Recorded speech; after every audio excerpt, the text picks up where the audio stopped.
What's going on, guys? BossOP6 here, back to your video, and today I have an interesting little section of videos I'm going to be recording.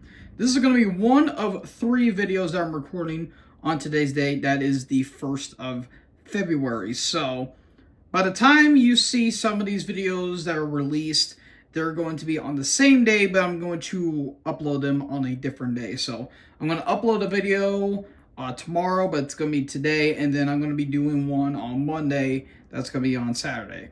If that's a little confusing for you, I apologize. Essentially, 3 videos are going to be recorded, but they're going to be uploaded on the next coming days. Should have worded that better, but here we are. So the first video I'm going to be recording for you guys is my first CD collection update of 2025. Now, I originally wanted to have a bigger a bigger collection update than I usually have, because I counted all of the albums that I have. I have up to 30 albums. 30 albums that have been sitting on my little desk here, and yeah, they're just begging to be reviewed. And so I finally had a chance to sit down, listen to these albums. Some of them I'm not going to spoil too much, because I'm going to be doing a retro review on one of them, and I'm going to be doing some rankings on a couple of these. So yeah, this one's going to be an interesting one. So without further ado, let's get into these albums. So starting off the first couple albums I have a pair from Acid Bath, their lone 2 studio albums. Their debut album that came out, I believe, in 1993 or 1994, when The Kite String Pops, and a couple of years later in 1996, Pagan Terrorism Tactics. So yeah, I plan on doing a retro review of these guys, considering these are the only 2 studio albums, and they just recently reformed not that long ago, about a few months back. And I've always heard good stuff about these. I have heard a little bit of When the Kite String Pops, and from what it sounds pretty damn good. The one track that I really love in particular is Dr. Seuss is Dead. I love that song in particular. But yeah, I'm not going to get too much in detail with this one, because I haven't fully listened to it. I listened to like a good half of this album, but it sounds really damn good, and I haven't listened to this one yet, but I'm going to save both of my thoughts for both of these albums while I eventually do my retro review for them in the near future. So yeah, be on the lookout for that video, and I'm curious to see how these guys are going to, see how my opinions are on these guys.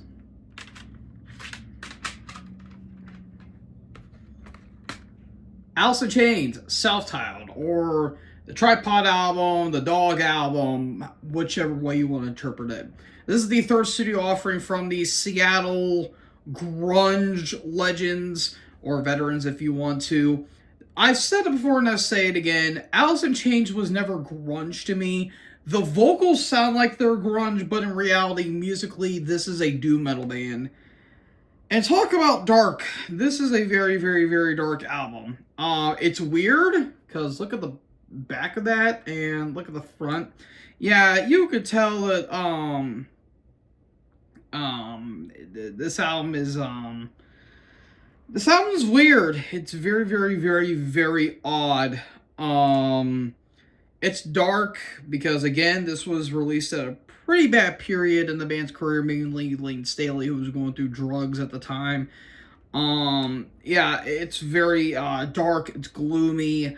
They get a lot more sludgy on this album as well. The opening track, Grind, Sludge Factory, Push Away, Head Creeps, Goddamn, Frogs, you know, damn near this entire album is great. I wouldn't say it's as good, in my opinion, than Facelift and Dirt, but I think this is a really, really, really strong album in its own right. And, yeah, it's just, man, the vocals on this album are very, very, very haunting, especially on the opening track, Grind, where it's like this weird, like, industrial filter is on Layne Staley's vocals, and it's very, very, very creepy. So yeah, really good album. If I were to ever rank Alice in Chains, this would probably be somewhere maybe in the top 4, maybe top 3. But yeah, damn good album, great stuff. Check this out. Avenged Sevenfold, Nightmare. This is the, I want to say, 5th studio offering from these California traditional metal / progressive / avant-garde metal act. Yeah, their more modern albums are a little weird, especially their last album. But this is a pretty dark period for the band. Unfortunately, they lost their longtime drummer, The Rev, during the making of this album, who unfortunately took his own life. Jimmy Sullivan, and if you look on the album, inside the album cover, there is Jimmy in the band right there. That does suck. He was, no, that was actually them embracing, each other, because, yeah, the Rev's death was very, very, very hard for them. And, why wouldn't it? He was a hell of a drummer. But they eventually got Mike Portnoy, formerly, or now, reuniting with Dream Theater. They're about to put out their new album here in about a week. And, yeah, this is a pretty dark album for the band. They do talk about a lot of death, talk about war in this one. There's some, like, fantasy or fictional elements going on with this album as well. But I still maintain this is one of the best Avenged Sevenfold albums. This I would probably put up in my top 3. This is just fantastic stuff. The opening title track is one of the best songs I've ever done. Welcome to the Family with a nice bit of a thrashy opening into that groove. Danger Line, Buried Alive is very melodic, kind of balladish in a way, but it's just very melodic. Natural Born Killer, again with that big thrashy speed metal sound to it. It's really good. So Far Away, the ballad on this album. God, Jesus, that music video was one of the saddest music videos I have ever seen. That was just heartbreaking to watch. And, yeah, again, as someone who has dealt with death as of a couple of years ago, yeah, that song kind of got to me. God Hates Us, probably my favorite track on the entire album. That is just insanity throughout, and I really love the final track, Save Me. That is a fantastic closing track. I know some Avenged Sevenfold's closing tracks are always really damn good. The only tracks I didn't care for were Victim, Tonight the World Dies, and Fiction. I didn't really care for those tracks. And while M. Shadow's vocals are still not really that good in my opinion, this is one of his better vocal performances in my opinion. I just felt like that was the main thing kind of holding the band back, because musically they're really good. Vocally, I'm very mixed on it. It's kind of 60-40 in my opinion, but yeah, this was a really damn good album. Really, really, really good stuff. One of the best albums in their entire career. Yeah, rest in peace, Rev. It's still kind of a shame that he's no longer with us, but yeah, check this one out. Oh. Damn it. Sorry about that. My allergies have been kicking in a lot lately. I'm not sure what's really going on, but oh well, to each their own, I guess. Yeah, great album. Check this one out. You'll thank me later. Got freaking crap all over me thanks to that. Black Sabbath, Volume 4. This is the 4th studio alpha album from the Godfathers of heavy metal, not the grandfathers. That is Judas Priest. Yeah, the Godfathers of heavy metal themselves, cranking out another solid album. If you guys have seen my ranking for Black Sabbath, you guys know that while I do like this album, I really, really, really do, it's not ultimately one of my favorite Sabbath albums, mainly down to production. I felt like the production on this album kind of weighed it down a little bit. But there's still some fantastic songs on this album, and it's still a classic no matter what. I just felt like the production could have been a lot better on this one, especially when it came to the drum mix. The drums were very inconsistent when it came to the mixing. But still really damn good stuff right here. Wheels Like a Fusion, Tomorrow's Dream, Changes is a great song talking about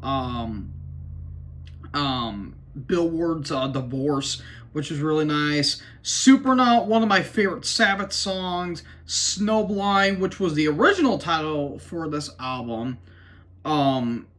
is a really damn good track. Cornucopia, oh my god, that opening riff by Iommi.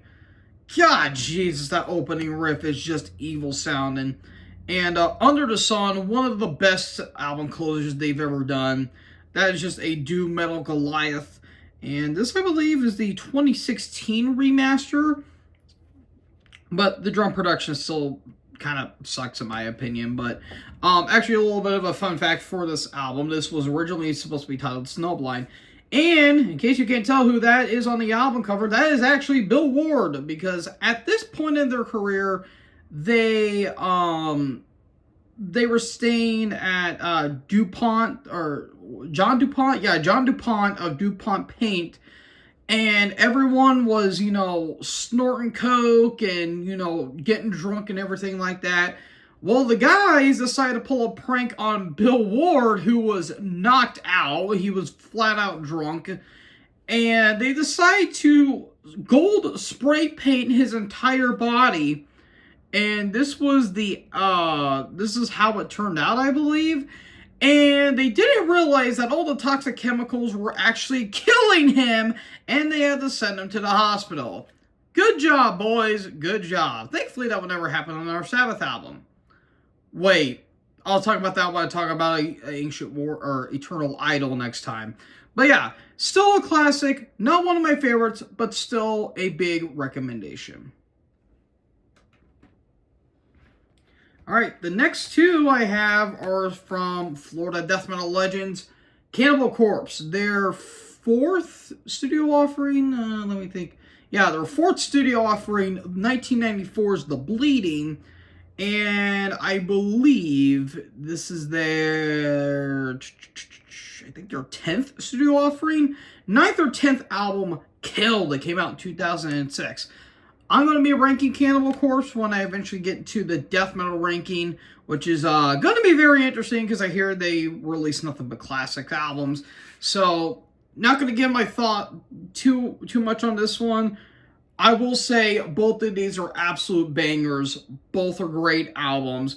I guess the one complaint I have, but it's nothing too severe, is that I wish that they would have kept the scratched logo for Cannibal Corpse with their early output, because I really love their scratched logo more than their new one. Their new one's cool, don't get me wrong, it's awesome, and it's a lot more accessible, but that scratched logo, I just love how kind of raw and raunchy it is. But, yeah, this is a classic, not gonna say much words on that, and this is one of the best in their entire career, so I may have spoiled it a little bit, but I'm not gonna give you my full thoughts on this. Absolute bangers, though. Check these out. You'll thank me later. Deicide, Legion. This is the second studio offering from these Florida death metal veterans. I guess you could call them legends at this point because they've been around since the 80s. This is, I'd say, one of the best they've ever done. And I've stated before on this channel, I'm not the world's biggest fan of Deicide. I always found their music to be kind of samey and their lyrical context a little samey. There's nothing wrong with talking about Satanism and killing the Christians or anything like that, at least in my opinion.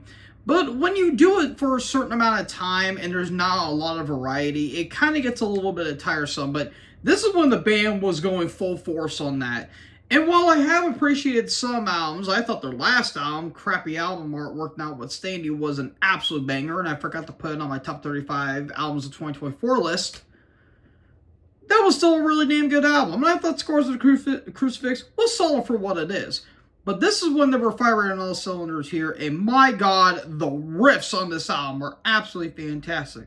Satan Spawn, the Chalcodemon is really good, Dead But Dreaming, Repent to Die, Trefiction, Behead the Prophet, the No Lord Shall Live, Holy Deception, and Hell I Burn, Revocate the Agitator. Just great stuff. It gets brutal at some points. There's almost a bit of a Blackened vibe on some of the tracks. But yeah, Glenn Benton's vocals are just gross on this album.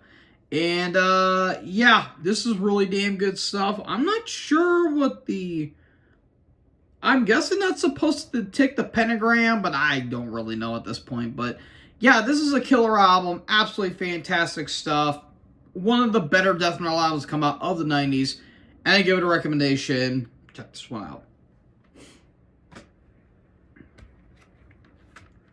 Dio, Holy Diver. This is the debut studio offering from one of the greatest frontmen in the history of music, in my opinion, and the history of rock and metal. Ronnie James Dio's solo album after getting boosted by Black Sabbath and kicked out the door on some pretty terrible circumstances, if you ask me personally. Dio decided to go solo along with the great Ozzy Osbourne and decided to make a Dio solo album, and lo and behold, it's one of the greatest solo albums and one of the greatest debut albums of all time. I mean, what else do I really need to say about this album that hasn't been done to death over the years? It's a classic. The album artwork is iconic. The songs are fantastic. And everyone's basically just gave up their prophetic juices to this album. I mean, mine might as well. The opening, Stand Up and Shout, the title track, Gypsy, Caught in the Middle, Don't Talk to Strangers, Straight Through the Heart, Invisible, Rainbow in the Dark. Even though I know Ronnie says he hates the accordion on that album, I think it gives him more of a power metal-like vibe, bit of a folky vibe too. And Shame on the Night. There's some Sabbath-sounding riffs on this album, but this is just more straight ahead, kind of a hard rock, well, power metal-esque sounding album because of how tight the production is on this album. But yeah, Vinny Appice just drums his balls off, and yeah, I can't really praise this album highly enough. It's one of the greatest debut albums of all time. Not much more needs to be said. Huge recommendation. Check this bastard out. Entombed, Left Hand Path. This is the debut studio offering from these Swedish death metal legends, and like I just said with Ronnie James Dio, what can I say about one of the best, if not the best, debut album of all time? Arguably the best Swedish death metal album of all time, which is kind of sad because they kicked off right out of the gate. But what else do I need to say? Again, like I just said, everyone's basically jacked off to this album. I mean, I might as well too. The title track, Drowned, Revel in Flesh, When Life Has Ceased, Opposed to Rot, But Life Goes On, Better Lost, More Devourment, Abnormally Deceased, The Truth Beyond, Carnal Leftovers, Premature Autopsy. I mean, hell, the title track has a nice bridge to the score of Phantasm, for Christ's sake. That is excellent. And so many bands have really tried to emulate this sound, you know, into Dismember, Carnage, Grave, Unleashed. You know, so many bands have tried to emulate it. Some have come close, but you just can't beat the original, in my opinion. And if I'm ever doing a tune ranking, this will not be a doubt. It won't be my #1 album. Yeah, this is an absolute classic. Can't say much more about this. Eldridge Petrov's vocals are just gross. The HM2 death metal snarl to it is just awesome. Again, what else do I need to say about this album that hasn't been said? Absolute classic. Not much more needs to be said. Check this out if you haven't already. Huge recommendation. Iommi, Fused, or Iommi and Glenn Hughes with Fused. Kind of rhymed it a little bit. Anyways, this I believe is the second solo album from one of, if not the greatest guitarist to ever live in Tony Iommi. Yeah, people kind of forgot that Iommi had a solo career, and this one might be a hot take because I know some people really like some of his modern output, which I really don't. I would honestly say this is better than anything Ozzy has ever done in this period in time. And I know some people are going to say, well, what about Down to Earth? Or, well, I don't think really anyone really liked Black Rain except for me in some ways. But you get what I'm saying here. I think this is a fantastic album. I feel like a lot of people don't really talk about this album for some weird reason. Maybe because, oh, it had Glenn Hughes and it sounds a little...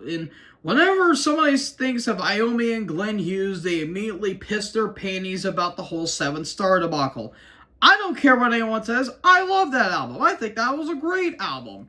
And this, I felt like, was a further companion piece to that, even though it's a lot more metallic in a way. The opening, Dopamine's fantastic. Savior of the Regal, Wasted Again. What You're Living For, Face Your Fear, The Spell. I Go Insane is nothing but a riff fest. Revolution Song, Grace, even the final, even the bonus tracks like Let It Down Easy and The Innocence is absolutely fantastic.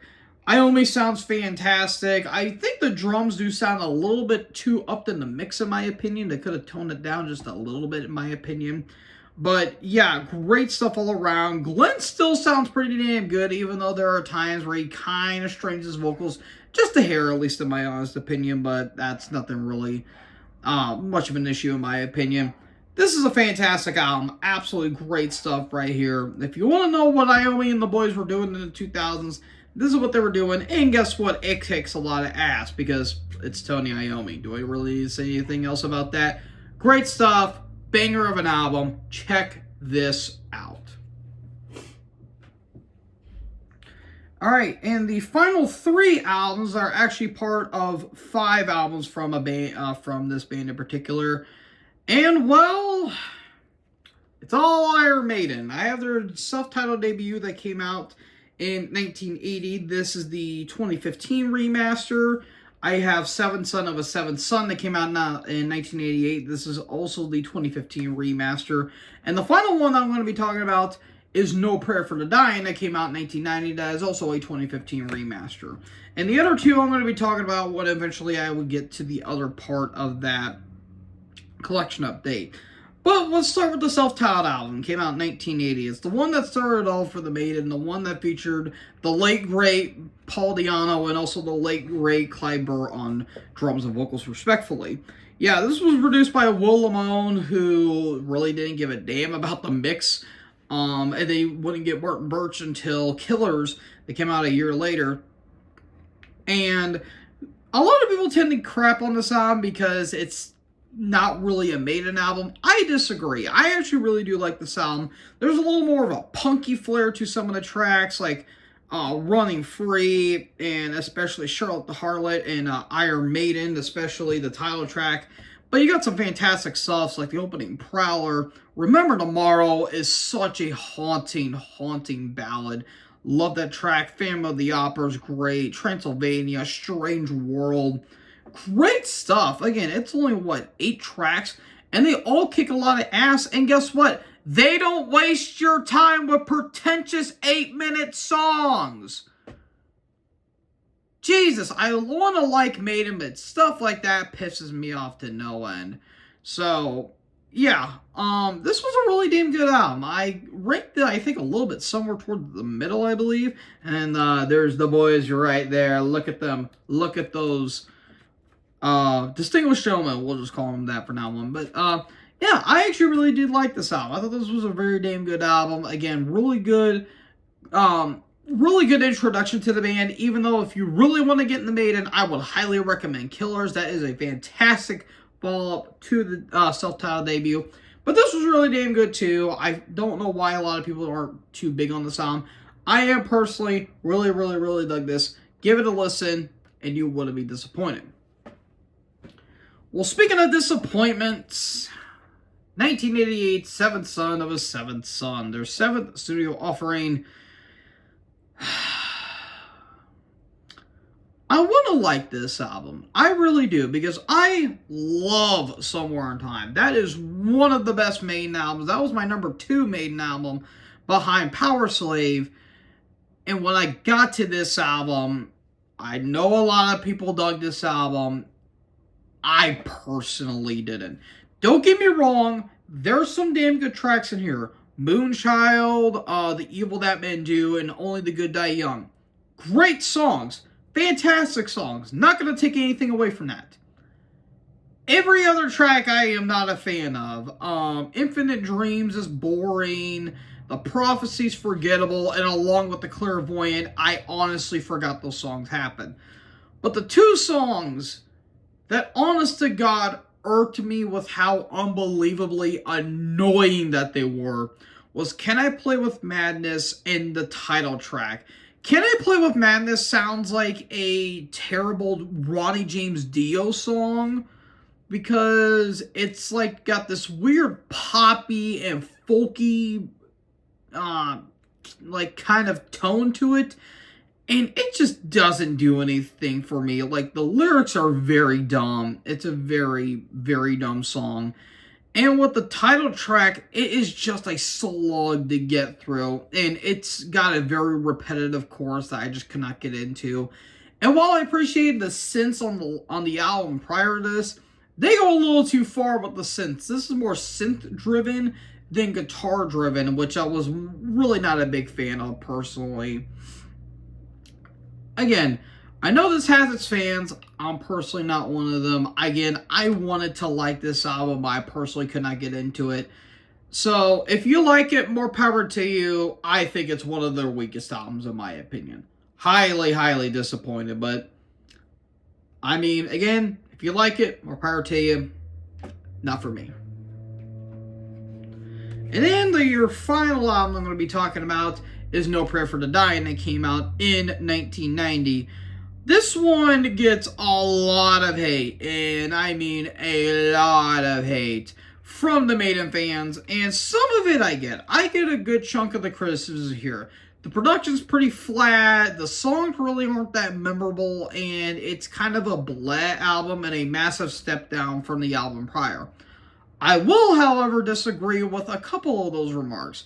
One, I think a good chunk of these songs are actually pretty damn good, and two, while the production's not that great, I kind of like the raw sound they're going to. They're kind of going back to their old roots, especially with their self-titled and Killers to a lesser extent. There are some really damn good tracks on here, like Tail Gunner, the title track, Fate's Warning, The Assassin, Run Silent, Run Deep, and Mother Russia, I think, is a underrated ass ender, in my opinion. And I think it's just a good collection of songs that, while there are some pretty damn cheesy moments like Holy Smoke and Hooks and You, well, Public Enema #1's pretty bad. And, the kind of mixed reception of Bring Your Daughter to the Slaughter, which was the on the soundtrack of the Nightmare on Elm Street 3 soundtrack. Yeah, not one of the better songs on that soundtrack, but I kind of like it for how dumb it is, but I can understand why people hate it. I think there's a lot of damn good stuff on this album, but yeah, Hooks and You is pretty bad. That is I understand why they made that song, but it's just not that good. And also, I really like the album cover where Eddie's coming out of the grave to attack, I guess, like a graveyard a shifter, I guess you could say, but yeah, I actually really dig this album. I actually think this is one of the more overlooked and overhated Maiden albums.